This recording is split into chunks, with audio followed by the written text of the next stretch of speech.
Man, I haven't heard that intro for a minute. Feels like it's been so long since we've been back here. Welcome back to the No Cap Space post-game show. Tyler, Shawnee. Shut up. Shawnee. Why the grim look? Let's get this. I'm ready to go to bed. F all of this. I hate basketball. It's a very stupid sport. The Democratic National Convention is going on, and now, there are more important things to be worrying about than the game of basketball. And y'all want to be up on a post-game show? Be serious. Grow up. Yeah, good try, but we're not pivoting out of this. Okay. We're gonna talk about this Aces loss, 98-87. The Lynx pick up this victory in Vegas. Career in the chat, save our democracy. Listen, we need to save defense after tonight. We need to save defense, okay? Priorities, okay? Defense, democracy. We got hoops to talk about. Because, ew. Oh, my God. Hey, Minnesota's been winning big on all the sides. But I'm just gonna let you have the floor first, then we can dive into some specifics. I don't want the floor. God dang it. No, you get the floor. Have the floor. What's the vibe check right now? Coming Panic. Okay, let's start there because I obviously to begin the season, Vegas did not start well. Before Chelsea Gray came back, they made it back, started looking like Vegas again. And now the vibes, TB. The vibes are bad. The vibes feel off again. Shawnee, what's your read? What's going on? Okay, so first and foremost, the roster construction is still it's for the last couple years, it's been Asia Wilson save us. Everybody else get on her back and maybe flap your arms or something to give us a little, aerodynamic as she carries us, but and it's been working because she's that good. But our guard play, bro, we have 107 years of guard at the guard position. That's one of them is coming back from an injury. She's, I think, on the wrong side of 30. She's playing like she's on the wrong side of 30. Our other two guards are combined 90, almost 90 years old. I'm exaggerating, but it's up there. We don't have a legitimate post presence outside of Asia. We don't have somebody that can protect the rim. We don't have somebody that we can just get some back to the basket buckets. We have a stretch big in Meg. Meg is not a rim protector. She's not really a protector. Maybe if we just, put a picture of Pancake on the basket, maybe that'll help. The motivation you need. Would you want your dog to get, maybe we do that, but it's just I don't understand. We've been trying to win on the power of friendship, and that's not going to work. And I said that, and it's respect to the ESPN crew, but they were given too much benefit of the doubt. They were no, it's not time to panic. It's fine. And I was we are over halfway into this season now. And the thing about that is we had the inverse season that Indiana had. So while they were getting their teeth kicked in every 4 hours with a game, we played 3 games in 6 weeks. So now our schedule is going to be compact and crammed, and we've got the Liberty coming back up. We've got the Fever coming back up in September. Lynx again on Friday. So the gauntlet is heading into the playoffs, and then we don't really get, that rest. We don't get the lower seed because we're right in the, the thick of things. So it could get spooky, and my stomach hurt. I ain't gonna hold y'all. Yeah, no, I understand. I see people talking about MVP implications. NC Ortega, I saw MVP earlier. We're gonna dive into that after we break down this game specifically because we. No, we're not. I'm just killing this stream now. I got a question and I got a graphic, which means we're talking about it. So I'll end this stream with my bare hands. Absolutely not. So, but I'm interested because now obviously the trade deadline has passed. We've seen Connecticut make the move to get Mabry. We've seen Seattle now obviously sign Gabby Williams. Maisha Hines-Allen is a solid pickup for Minnesota. The Liberty, they've kind of just kept their core and just kind of maintained that for a lot of it. Phoebus has been solid for them. That's kind of been their main pickup. The Aces did not make a move. And to your point about the roster construction, not that there's frankly a ton of flexibility just in general within the W to like go and make those type of moves, but it feels like to a point there's still a lot of the same problems that we've seen for years with the Aces, and those problems really haven't been addressed in any heavy manner. And now it's starting to kind of rear its head again, and especially on the defensive side of the ball. I mean, it's rough, and we have so much love and admiration for corner 3 Kia, but however, it's no, not great. No, she's supposed to have it. It is supposed to be her MVP year. You're saying Kia, I believed in you, man. But what I will say is, Taylor Tom Thibodeau actually has been playing the bench. So shout out to getting Sid Colson out there, because she's the only person that goes over the goddamn string. Yeah. Like, I swear, like, Kelsey, bruh, respectfully, fight, man, please. I'm begging you, because there's no reason why 2 people are just standing there sandwiched on a screen while Courtney Williams is just getting open for whatever shot she wants. And that's the frustrating part. But to your point about like the trade deadline, respectfully, we wouldn't have been able to participate in that anyway. Like, who's trading for Kirsten Bell? Who's trading for 35-year-old Sid Colson? Who's trading for the pieces that we have? So like our pieces, there's a connection, a vibe, again, power of friendship. And when you do that, there are certain pros and cons to it. So now I feel like we're kind of stuck with this until off season. If they just clear house, which I don't know what they're gonna do. We gotta see we exist, but like I don't know what we're gonna do. Yeah, no, I mean that's a pretty big hurdle to jump. You gotta, a couple things going down in house. Some stuff on the to-do list. Survive. Yeah, that's priority number 1. Also today, to a point, like I believe you said it earlier, a lot of the game plan at times, not necessarily the gameplay, but what it feels like it ends up becoming is save us, Asia. And tonight, this was possibly Asia's quietest game of the season. Off the top of my head. Yeah, she's been averaging like 30 and 30. And it's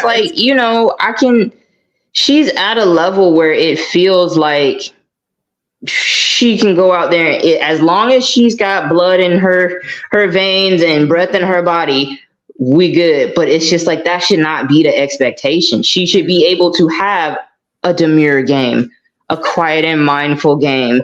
You know what I'm saying? Like, and we should be able to hold the fort. And it just, it's the usage is concerning to me. Like, if we need her to have 40 and 40 every game, like, and then in this last stretch heading into the playoffs, then we need her to take it to a next level. Like, you're asking for a lot. It's a lot. Yeah. And she had the stat line tonight was 15 points, 9 rebounds, 6 assists on 7 of 14, which, like, for pretty much damn near any other player in the league, that's a really great game. But this is A'ja Wilson. And the fact that she had a solid game for general W standards, but obviously her for the earth are high, right. But you still have Jackie was on a heater from deep, 26 points. KP ends up with 20. And but the defense, so it just, when you're giving up 98 points, like, you got to kind of be all hands on deck on offense. And when with an A'ja from the 15, just frankly isn't all hands on deck for this roster. And that's a high expectation to put on. And I also want to point out 0 blocks today for A'ja, which is I don't know the last time that happened. I can't imagine. I imagine it's been a minute since she's had 0 blocks in a game, which is also, well, if she's got to come out and help everybody else, right. I'm not even saying it's an A'ja problem, but it is interesting to see that she's not able to rim protect in the way that we've been kind of more accustomed to seeing tonight. We just didn't get to see that for various reasons. So I don't know, like, it's I think you said you kind of just had a weird feeling in your gut, and I'm right there with you right now that I don't really know. Like, I'm still just like, to a point, like, where you mentioned the ESPN halftime show, there was a lot of benefit of the doubt being given. And, like, understand that these are back-to-back champs. I understand that. And to a point, I still have some level of benefit of the doubt. But at some point you have to have these conversations and this dialogue about the issues that the Aces have, and because they're sitting in 5th right now. You're not even home court right now going to the playoffs, and that means you're playing the Liberty in the second round if you move on. And this top 4 is stacked. Like, I'm nervous. All right, hold on, because Liberty in the second round, I ain't scared of him in the playoffs. I'm back now. I'm concerned right now, but Liberty in the playoffs now, I'm up. I ain't scared of them. I said like your Winter Soldier words. I said Liberty in the playoffs, and you got yeah. I got to sit up now. Yeah. They tell me I'm scared of the Liberty in the playoffs. Absolutely. For what reason? Okay. Whatever you say. Look, if we get there, then I'm good. Oh wait, hold on. Look at this. A'ja Wilson's last game was 0 blocks, June 11th versus the Lynx. The notice. So this is just, this is a bad matchup. This is a bad matchup, and it's a bad matchup because the Lynx are a good team. Like, let's talk about the Lynx a little bit because we've talked all Aces because the Lynx like hooped like Fee hooped, Courtney Williams hooped. Like they it's not like the Aces just like stunk it up tonight and gave the win to the Lynx. It was nothing. Not in that manner. Like the Lynx went out and hooped. They are a dangerous team that got better at the trade deadline, and that is a rare occurrence in the WNBA. Like, how often do you see genuine trades that genuinely make teams better in the W? It's so rare, and they were able to do that and address a need that they had. Because I know in the guide that you can see on our Substack, please subscribe.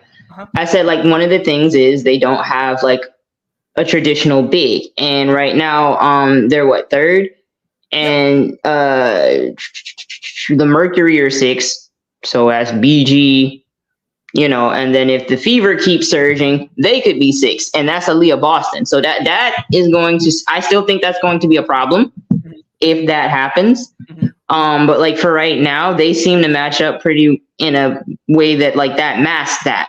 They got the shooters, they've got people to run in space and do a whole bunch of things, and they move really well with the ball and compensate for it. So, shout out to them. Yeah. I also Courtney Williams. The mid range is so nasty. it's so nasty. As soon as she's it's just one of those shots where it's just if it's going up, just put the 2 points on the board because it's it is ridiculous. It's like Deshaun Livingston, where he just never missed a mid range in his entire career. That's the same vibe that I get from Courtney Williams mid ranges. I don't know where she ranks all time in the W, just purely mid range. She's got to be up to the top, near the top, because it's so crisp. The W don't keep stats, so we can say right now she's the best mid-range game of all time. Until they fact check us, it is what it is. Yeah, stop us. But no, like I said, and I mean, Fee was talking a little bit tonight too. With I think it was Chelsea that she was talking with a little bit. Like I said, this was just a very locked in, well-rounded team performance from the Lynx tonight, where you had this is kind of what it feels like the formula kind of needs to be in a way for the Lynx, where it's Fee, you got to do Fee things, which she's been doing on a consistent basis this year. And then you kind of just need one more, whether it's a Kayla McBride, whether it's a Courtney Williams, Alana Smith. You get that one more that's in that upper teens, 20s range, and then everyone else is also contributing in the way because all 5 of your starters are in double figures. Hines, 2, you get what? That's 20 points off the bench as well. When you're getting that level of all-around contribution, and some of that is Lynx positives, some of that is Aces defense negatives, but when you're getting that type of all-around contribution and getting MVP level play from your star player, there's a lot of good that's going to come out of that. And if that's something that they can bring into the playoffs, it could get wicked, man. This is going to be one of the more deep playoff tournaments that I've seen in the W. Just from 1 through 8, it's going to be very exciting. But do you have any? Yeah, go ahead. No, they in the chat saying we can't guard a baby stroller. This is bad. This is not good. Oh no, the dialogue. It's happening. It's happening. Oh my gosh. Oh, that's funny. But yeah, any lasting thoughts on this game tonight in particular? At least it was televised. Yay! Shout out Dijonay. Like national All TV. right, yeah. So everybody got to see this. Yeah. One other thing that did happen tonight that was newsworthy. Tina Charles goes into second place all time for scoring in the WNBA. She also had like 17 rebounds or something like that. Yeah, what was up with like what is going on? Yeah, Tina is doing her thing. Like it's becoming increasingly weird that she was out the league. But she's doing her thing now. And I'm interested from your perspective. I mean, what is because I think I saw a little bit on Twitter. Tina Charles, when you think about like the all-time greats conversations and things like that, I feel like her name just isn't one that frequently comes up when you're just talking about that. So for you, what do you feel like, what is her legacy in that way? And like obviously still playing and everything, but like I don't feel like that her name comes up very often. And like you're the second all-time leading scorer. Like I don't know where she's ranking in rebounds, but I'm sure she's up there with that too. Like it's an interesting thing. And to Greer's point in the chat, no championships. You know, and I think that's part of it. Yeah, so like hers is going to be one where you really need to tell the story and tell the context and tell like what she did well, because a lot of that came on those Liberty teams that weren't like, that's how they get Sabrina. Mm-hmm. This is actually, that's her legacy, bro. This is how we got Sabrina. So thanks a lot, Tina.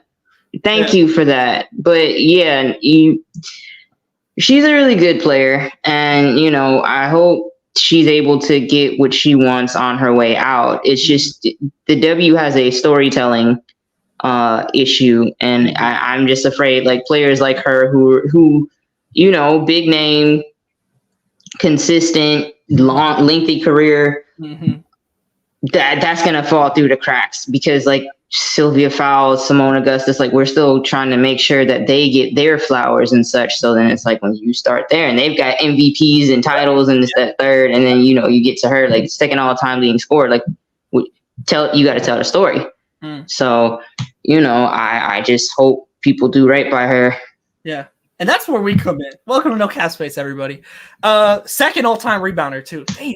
Like that's crazy. Like to be at the top of both of those, like that's nothing to scoff at. And I my assumption is that it's the championships, because like that is, it feels like the big difference between, you know, some of the names like you think of with like the all-time great conversations like that she doesn't appear in very often. But man, second in like a signature playoff win at the very least, because I'm blanking. I really need to go back and refresh. And admittedly, I need to go back and refresh, because it's just no. But I feel you. Like, and I think that's think that's what feels like is missing on it. But like so much props and respect to her, because she's one of them ones. like let it be known, we recognize it. You ready for some dialogue, Shawnee? No. Okay. Yeah, no. Let's do this. So, we were mentioning it earlier in the chat. I'm just here to pose a question. This is an innocent question. Is the MVP race over? And the reason I asked this, Shawnee, is I feel like pretty much across the board, it is no argument that Asia Wilson has been the best player performance-wise in the WNBA this year. I think that's unquestionable. But in a 12-team league, if you are not getting home court, is that an issue for the MVP, amongst other things that I know you might speak on here? But I just want to pose the question. We can just kind of start it generally. Is the MVP race wrapped up? I'm really uneasy about it, and I say no. You know, everybody knows I'm a Russell Westbrook fan. He was a 6th seed when he won his MVP, but it was like the impact. And a lot of what it is narratives. MVP usually has some sort of narrative. And that's the thing that kind of concerns me about Asia Wilson, is that she's essentially the Beyonce of the WNBA, and that people are so, comfortable praising Beyonce, and, they can see her artistry and the attention to detail she puts into what she does and her craft and how good she is at it. But at the same time, every year at the Grammys, when it comes time for album of the year, empty handed. And I feel like that's what's happening with Asia, because this year, everybody's just been like, yeah, she's great. She's this, she's that. She's the face of the league. She's the best player in the world, blah, blah, blah, blah, blah. But I didn't get a story as to like how we got here. And now I'm looking at the other players that are, kind of creeping up, and they're creating narratives. We saw Stewie get, I don't think she's in the race, but like she still got this story the other week, about her redemption tour. Yeah. You have Fee, Commissioner's Cup. Really overlooked this season. Cheryl Reeve is well documented saying like, y'all got to pay attention to us now. She, like she has a story. And even the one on the left, I mean, even with Sabrina. Go ahead. No, sorry. Keep going. Even with Sabrina, like we're seeing the growth. Like there has been growth in her game. I'm not gonna hold you, like from year like one when she fully got a full season to now, like she's improved. But like, and I'll get into that later about her, but like they're still telling a story of how she got here and what you're seeing. And then like somebody was arguing with me on Twitter, like, first off, get your calculator out the game I love. I don't care about no advanced metrics. There is no number you can bring me that says Sabrina is more valuable than Asia Wilson. So whatever numbers you're using to say that, they're wrong. And I don't care. And stop assaulting me and my family with those numbers. But having said that, it's like it really just depends on what the voters see as most valuable.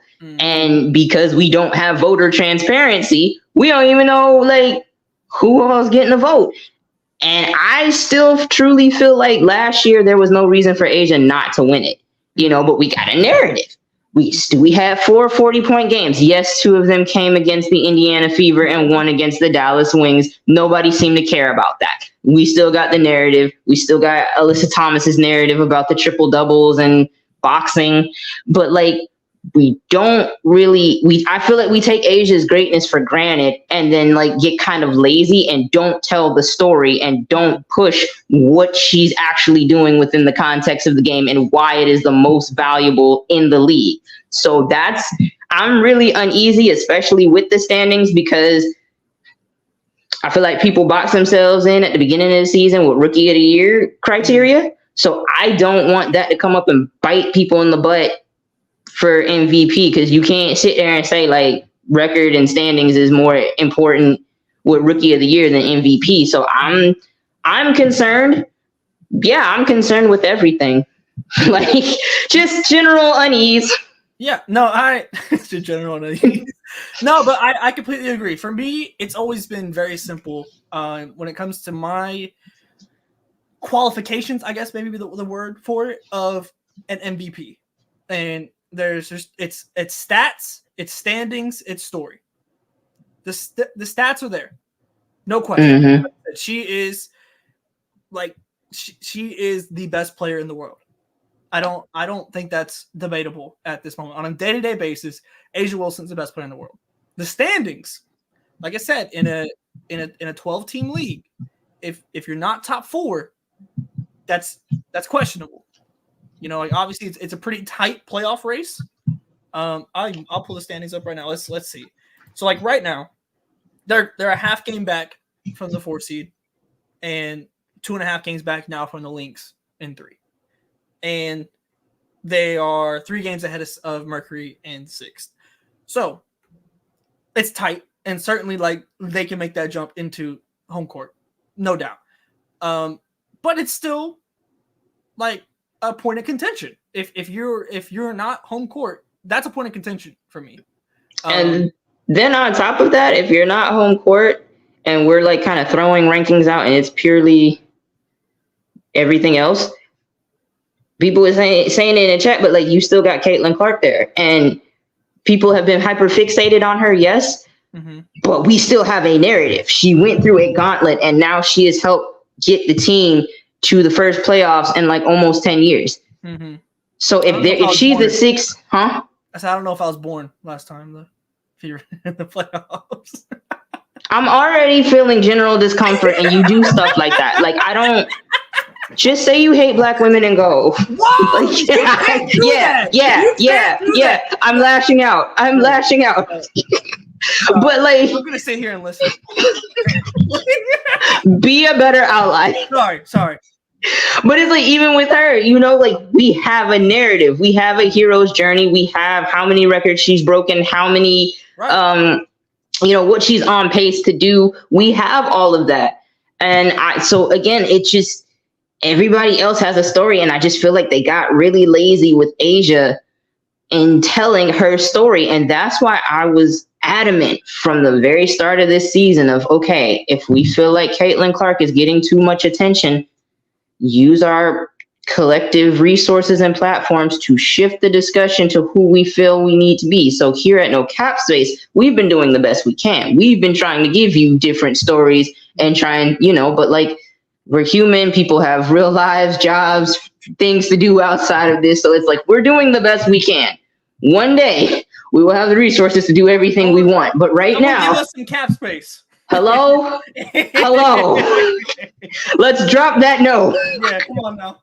But it's just like, I just feel like the people with the large platforms that were chiming in on all of this and using, their channels to tell different, like, we did a disservice to Asia. And I really hope that her numbers and everything she's doing on the court is just enough as it is, because I'm still uncomfortable. And I would like to address something, if you don't have another point. In the chat, somebody was like, they said Sabrina is a good candidate for most improved. And I vehemently disagree with that, because yeah, go ahead, do your thing. You cannot be a number 1 pick and get most improved. Like, it just doesn't happen. The baseline expectations for number 1 pick are typically be generational, right? And if you meet them, and or you're really, really good, or come as close to generational as you possibly can. So if you meet that, you did your thing. You've met expectations. Congratulations. And if you don't, you're a bust. Like, when it's all said and done, not like in the middle, but like when it's all said and done. Mm-hmm. So rising to a level to where people feel like, okay, now you're up for first team. Now you're in talks for MVP. You're a number 1 pick. You should have been here. Aaliyah Boston was like, she was hooping, and it came down to a couple players ahead of her slightly, but it's like, hit the ground running. Mm-hmm. Even Ryan Howard hit the ground running. Mm-hmm. Asia Wilson hit the ground running. So Jackie, Kelsey, like, this is some tweener type number 1 picks, but like, there's still that expectation. Yeah.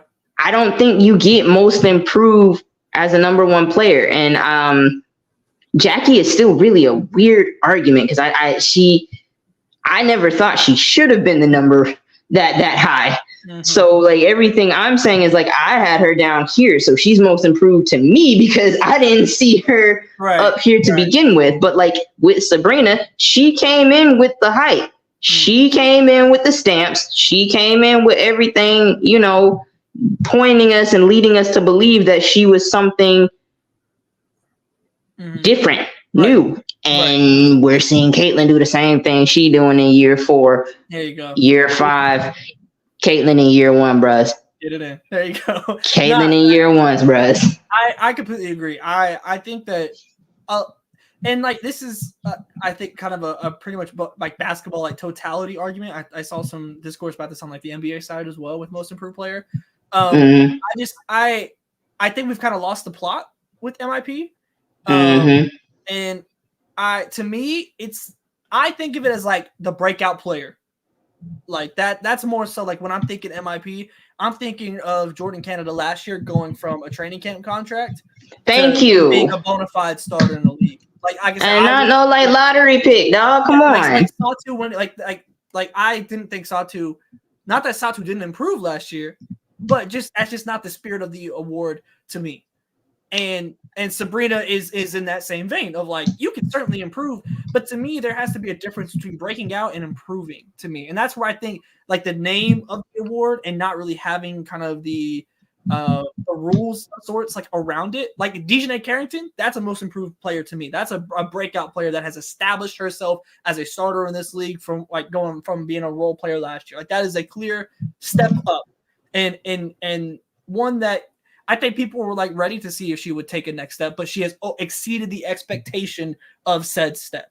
And that to me is what makes a most improved case, as opposed to your point, a player that has high expectations and now is kind of reaching those in that way. So I'm cool with Sabrina absolutely being in like MVP talks and like being in the top 3 or whatever that looks like, 4, whatever. But MIP, I'm not rocking with.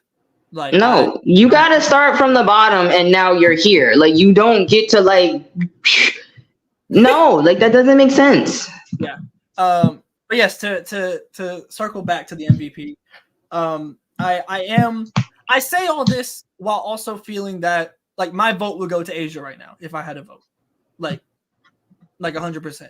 I do just think like I know there was talk of like unanimous MVP. I don't think that's happening. No, that's dead. That died as soon as Fee started cooking, like way before All-Star break. Like yeah, that's been dead. Yeah, so like that is something that you can just throw that out. Truthfully, I'm okay with that because I saw somebody say this on Twitter. Like the standard for unanimous should be like super high. Like look at what Steph Curry had to do to get unanimous. Like, and as great as like that's cool with me. Like that's like as good as Asia is playing, and as great as her numbers are, like as a unanimous as a 5th. Unless she was averaging literally like Wilt numbers, like 50, 20, 10 blocks, like, nah.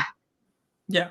No, I'm good. I'm cool on it. No, I completely agree. Like, I think that, like I said, my kind of 3 boxes of like stats, standing, story, all those got to be checked. For you like that? I came up with that years ago. I've been working on that since freshman year. That's like year 5 on that one. That's my all right, Sabrina. You want most improved? My 3 STs. Come on now. All right. But like you got to check all those boxes very clearly. Like they're like it should be like anyone that argues against that should look like an idiot. And I think that there are like valid points to poke holes in Asia's MVP case, even though I do think that she will and should win it. And so like that's just not unanimous to me. That's okay. That ain't no problem because that's a very high standard, and it should be that high standard. I hope so because it's just some stuff. There's still some things going on, and I'm gonna get a column up on this next week. But subscribe to Substack because I have some thoughts on this and why I don't exactly trust what's going on. And it's like it's not Sabrina's fault per se, but it is still a point of contention for me that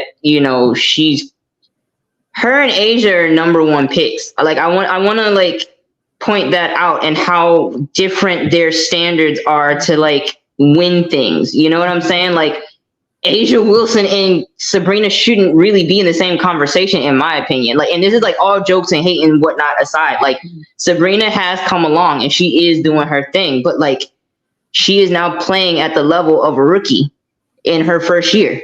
Doing her thing. Asia has been leaps and bounds. So it's just like all number 1 picks are not created equal. And I just feel like it's again, the storylines and the hyperfixation on everything else, like the Black women are still suffering. And I just hope it doesn't cost her something that she truly deserves this year. Yeah. No, I'm with you. I mean, there's levels to it. And frankly, when it comes to the play on the court, nobody's on Asia Wilson's level right now. So there's other aspects that go into being MVP, and that will be interesting to watch play out. We won't know who votes for what, but it'll be interesting to theorize, I guess, since we don't get the transparency that we should be getting there. That's got to change now, bro. Like we need. Especially after last year. How do you vote her 4th place? That's wicked.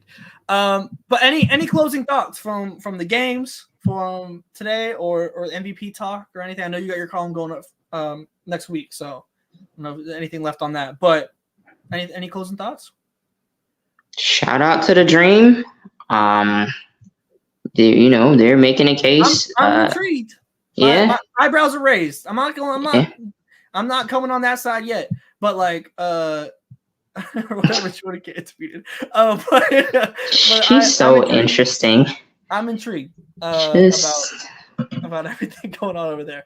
I do want to shout out before we wrap up here, because this has been our first stream for a minute with Olympic break and everything, but the content has not stopped. So I promise you, I think we're literally about to hit 600 subscribers on our Substack. So like we're trying to be in that number. In that number. We have had, I think articles go up like damn near every day the past like 2 weeks and stuff like that, or some sort of content, whether it be interviews, articles, all those type of things. So anything no cap space is going to be on the Substack, whether it be articles, YouTube stuff. So go subscribe to the Substack so you don't miss a thing. Because I promise you, if you're just subscribed on YouTube, you're missing out on a whole lot of stuff. So go do that. We're gonna have overtime. We had boots on the ground at overtime, selected some of the top high school stars. We were in person doing interviews with them. Those are starting to drop next week in lead up championship weekend. We got columns dropping. We got a pancake article dropping. This is the content diversity you come to No Cap Space for. So make sure you subscribe to the Substack. And we got Legendarium, and yes. I really, really, really encourage people, like, you know. It gets kind of hard to like get back into reading mode, reading long form, reading things outside of Twitter. But like, I really encourage everybody to just take a second, take a step back from social media and like actually do some good reading, because Andrew really did his thing again. And he's really been killing these pieces and putting together a really, really great product. So this week was Western Kentucky. Yep. You know, go learn something. I've been learning something, you know, just reading it, you know, and he's doing a phenomenal job of this. So I really encourage y'all to just, you know, let's get back into book it, AR reading, you know, get into our reading groups, 30 minutes a day, like, literacy, you know, and just read some good stuff. But be in that subscriber number. Yeah. You want to be in that subscriber number so you know when it's time to go read. Yes, everything going down. That's the place to be. We got some dope interviews coming up as well next week, and really we're gonna be recording some good ones coming up. So I'm very excited about it. So make sure y'all tapped in. All the links are in the description below, especially the Substack, but Twitter, all our social media, and obviously subscribe here on YouTube. And we will see you guys next time.